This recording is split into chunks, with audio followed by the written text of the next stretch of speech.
पांचटी प्रस्ताव थिला एवं ये पांचटी प्रस्ताव आज लंबा समय 3 घंटा पर्यंत आलोचना हला परे सबु निष्पत्ति गुड़िक आमर प्रस्ताव गुड़िक निष्पत्ति निया जाइछि। प्रथम प्रस्ताव है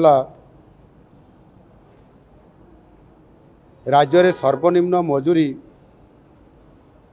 जो संशोधन करिवार आवश्यकता थिला ताहा आज निष्पत्ति क्रमे आज ताकू संशोधन करा जाइछि। सर्वनिम्न मजूरी अधिनियम 1948 प्रावधान अनुजाई आमर जो अनुसूची रे सर्वनिम्न मजूरी तार धार्य समीक्षा और संशोधन करने को राज्य सरकार क्षमता प्राप्त अछंती ता उपरे आलोचना करा जाइथिला एवं वर्तमान सर्वनिम्न मजूरी संशोधन संपर्क में प्राप्त होइतबा आपत्ति और परामर्श गुड़िक जत्नर सह विचार करिबा परे सरकार अणकुशली अर्धकुशली कुशली एवं आपंकर उच्च कुशली श्रमिक मानकर पाई सर्वनिम्न समय भित्तिक दैनिक मजूरी जहाँ पूर्वर थिला यथाक्रमे आपंकर 352 टंका थिला ता 450 टंका को वृद्धि करिया पाई आज निष्पत्ति निया गला। एथिरे 98 टंका वृद्धि करा जाइछि। आपंकर कुशली तांकर पूर्वर थिला 392 टंका एथिरे 500 टंका वृद्धि करा जाइछि। 500 टंका को वृद्धि करा जाइछि जो कि 108 टंका एथिरे अधिक रखा जाइछि। एवं आपंकर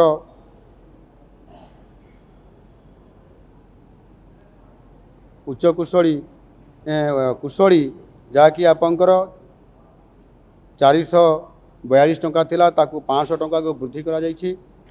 एथिरे 108 टंका वृद्धि होइछि एवं अति बा उच्च कुशली जहाँकि आमर 502 टंका थिला ताकू 600 टंका को वृद्धि करा जाइछि। एथिरे 98 टंका वृद्धि होइछि एवं याकू सर्वशेष संशोधित खंडभित्तिक सर्वनिम्न मजूरी हार को यह एक्चुअली 25% वृद्धि करा जाइछि। द्वितीय प्रस्तावटी थिला आमर ओडिया भाषा साहित्य संस्कृति विभाग अधीन रहिथिबा आमर ओडिया अस्मिता निमित्त एवं एथिरे आज जो निष्पत्ति गुड़िक निया जाइछि सेथिरे ओडिया अस्मिता को उज्जीवित करिबा पाई एवं ओडिशार कला साहित्य स्थापत्य संस्कृति ऐतिह्यर प्रचार प्रसार को प्रोत्साहित करिबा पाई एथिरे आजिर कैबिनेट बैठक रे गोटे ओडिया अस्मिता पाई प्रारंभिक भाव में गोटे स्वतंत्र पांठी बा कॉर्पस फंड गठन करा जाइछि। सेतिरे 200 कोटी टंका रखा जाइछि। ये स्वतंत्र पांठी बा कॉर्पस फंड रे विशेष करिकी ओडिया अस्मिता भवन गठन करिबा, ओडिया अनुवाद एकाडेमी प्रतिष्ठा, विश्वस्तरीय तालपत्र पथी संग्रहालय प्रतिष्ठा, पाइक विद्रोह स्मारकीर उन्नतीकरण, बालीजात्रा को अंतर्जातीय मान्यता पाई प्रयास, कलाकार गौरव निधि योजना, ओडिसी नृत्य और संगीत प्रशिक्षण निमंते आर्थिक प्रोत्साहन, जातीय विश्वविद्यालय और अंतर्जातीय विश्वविद्यालय रे ओडिया चेयर प्रतिष्ठा, जिला स्तरीय ई ग्रंथालय ई लाइब्रेरी स्थापन, सांस्कृतिक दल परिचालना व्यवस्था CTMS रो उन्नतीकरण निमित्त स्थिर करा जायछि। ये संबंधी डिटेल गाइडलाइन प्रस्तुत करने को विभाग को निर्देश दिगला एवं एक्सपर्ट मान को नहीं एक कमिटी गठन करा जिवो। भविष्य में आवश्यकता अनुसार कॉर्पस फंड रो आकार मध्य वृद्धि करा जिवो।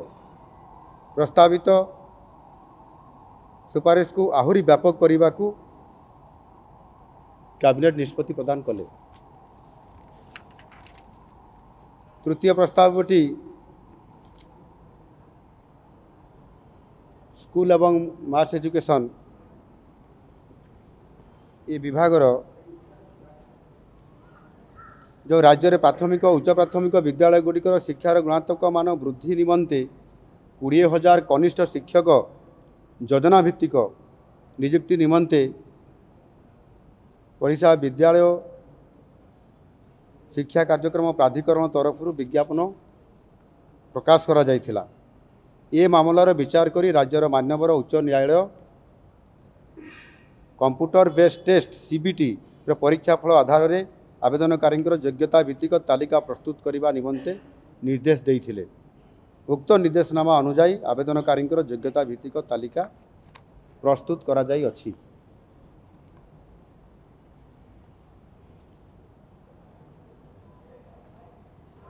ओडिशा विद्यालय शिक्षा कार्यक्रम प्राधिकरण द्वारा 18,788 प्रार्थी चयन तालिका प्रकाश निमंते प्रस्ताव आज राज्य कैबिनेट सूचना और मार्गदर्शन निमंते ताकू उपस्थापना करा जायथिला। चयन तालिकार अंतर्भुक्त प्रार्थी मानकर सर्टिफिकेट वेरिफिकेशन एवं नियुक्ति प्रक्रिया को त्वरान्वित करने को कैबिनेट विद्यालय और गणशिक्षा विभाग को निर्देश देइछन्ति।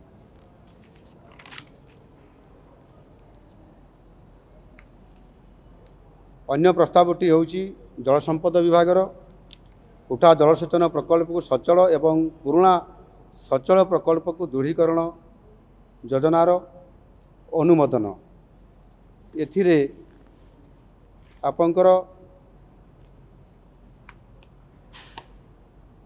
अचल गोष्ठी उठा जलसेचन प्रकल्प को सचल पुराणा सचल प्रकल्पर दृढ़ीकरण योजना माध्यम 2065 गोटी अचल प्रकल्प को सचल करा जाई आपातत 59,292 हेक्टर चाष जमी को पुनर्जलसेचन एवं 10,152 गोटी पुराणा सचल प्रकल्पर सुदृढ़ीकरण करा जाई प्राय 2,26,888 हेक्टर परिमित सेचांचल चाष जमी को जलसेचन क्षमता सहित जलसेचनर सुपयोगरे समता आनिबा लक्ष्य योजनाटी को हाथ को निया जाई अछि। जहाद्वारा अचल प्रकल्पर पुनरुद्धार सहित प्रकल्प गुड़ी को अचल होबार संभावना को रोका जाई पारिबो। सेथिपाई आगुआ भावरे यह को कार्यक्रम करिबा पाई आज कैबिनेट रे आलोचना क्रमे निष्पत्ति निया जाइछि। आज कैबिनेट जल संपद विभाग उक्त योजना माध्यम आसंता 5 वर्ष आर्थिक वर्ष 2024-25 ठारू 2028-29 पर्यंत से मध्य मोट 1,084 कोटी 38 लक्ष टंकार राज्यर निजस्व संबल विनियोग करा जिबा पाई आज ये प्रस्तावटी को अनुमोदन करा जाइछि।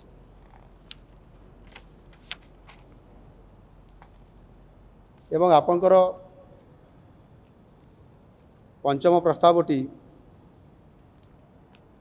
PM किसान रु जो बाद पड़ता हिताधिकारी को अंतर्भुक्त करने संबंध में 18/6/2024 तारीख PM किसान रो 17तम किस्ती प्रदान करने अवसर में राज्य बाद पड़ता योग्य हिताधिकारी को PM किसान योजनार मार्गदर्शिका अनुजाई शामिल करने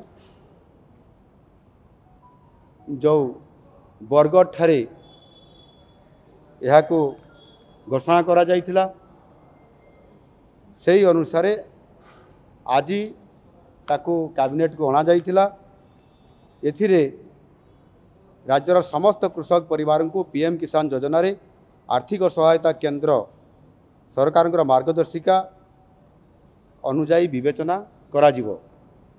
एथि निमंते राज्य रे एक स्वतंत्र पदक्षेप निया जाई योग्य हिताधिकारी को शामिल करा जिवो। वर्तमान मीडियम लार्ज एवं सहरांचल रे रहुतबा कृषक माने पीएम किसान रु वंचित अछंती। आजिर निष्पत्ति पर ए समस्त वर्गर अर्थात मीडियम लार्ज एवं सहरांचल रोकवा चाषी योग्य विवेचित कृषक मानक पीएम किसान योजना रे अंतर्भुक्त करने कृषि विभाग को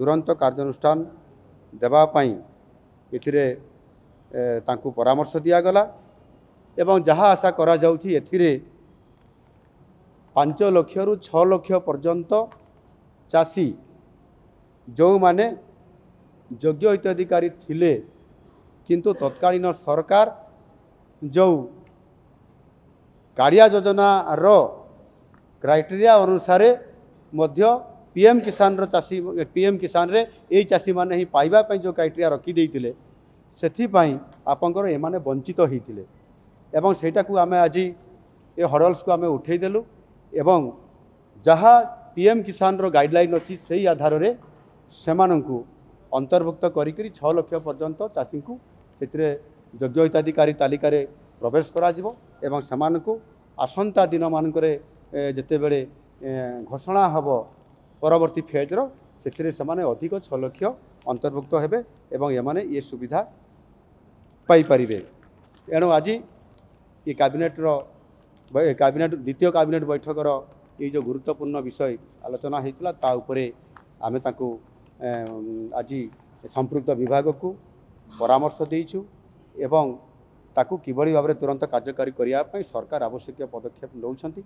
आजिर निष्पत्ति खूब शीघ्र निश्चित भाव में अनेक कार्यक्रम अच्छी जहाँकि 100 दिन रो जो कार्यखसटा अच्छी आम नुआ सरकार इथिरे मध्य अनेक गुड़िया योजना गुड़िक कार्यकारी बा लंचिंग तार करा जिबार मध्य व्यवस्था अच्छी या खूब शीघ्र कार्यकारी करा जिवो।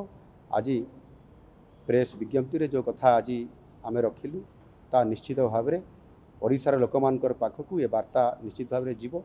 सेतिपाई आपण मानक पाखरे मध्य आमे कथा को रखिकी आपण मानक अनुरोध कलु निश्चित भाव में ताकू तलकु पहुँचाइया पाई आमर खूब शीघ्र अर्थात आमे विज्ञप्ति प्रकाश करिया पाई आवश्यक जो टेक्निकाली किसी कथा अच्छी ताकू सारिकी बहुत खूब शीघ्र कहबार अर्थ होउची खूब शीघ्र अर्थात आमे प्राय समस्त काम सरी जाइछि। विज्ञप्ति प्रकाश करिया पाई आमे विभाग को निर्देश देले से तांकर निर्देश जारी कला परे ताहा लागू हबो निश्चित भाव में यह करा जिवो।